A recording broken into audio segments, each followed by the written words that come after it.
del conocimiento. En este capítulo analizaremos que existen 5 teorías: el dogmatismo, el escepticismo, el subjetivismo y el relativismo, el pragmatismo y el criticismo. El dogmatismo es la tendencia a afirmar que una cosa es cierta o segura cuando en realidad es discutible. Su origen se da en los siglos 6 y 7 a.C. Algunas de las características del dogmatismo es que los dogmas expresaban verdades ciertas, individuales que son sujetos a cualquier tipo de revisión. El escepticismo es aquel que duda o está en desacuerdo con lo que generalmente es cierto. Afirma que es imposible distinguir lo justo de lo injusto, lo bueno de lo malo. El fundador del escepticismo es Pirrón.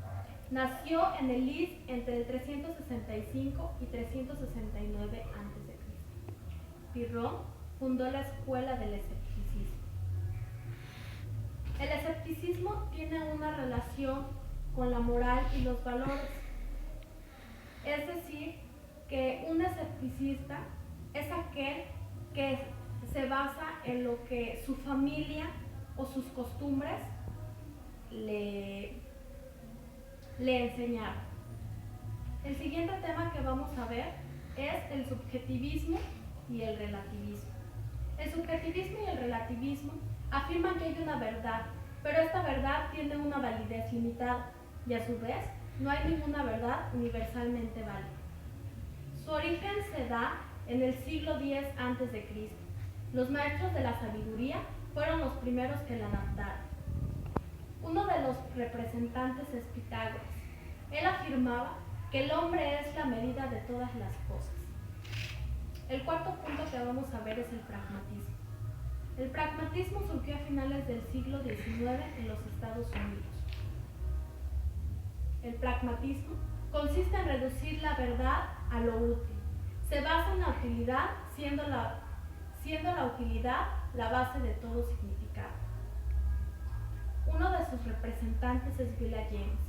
Él decía que la ciencia solo se convierte en verdad cuando es útil. Por consiguiente, la utilidad debe ser la medida de la ciencia. El último tema es el criticismo. Su fundador es Immanuel Kant. Pretendía establecer los límites del conocimiento a través de una investigación sistemática. La definición de criticismo es examinar todas las afirmaciones de la razón humana y no acepta nada despreocupante.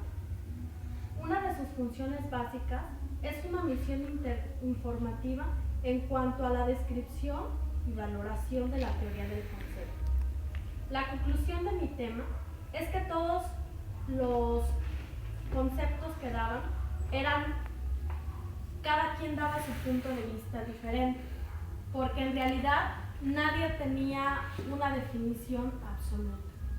Todos tenían una forma de pensar diferente y eso era lo que hacía que las cosas cambiaran, que no fuera algo normal.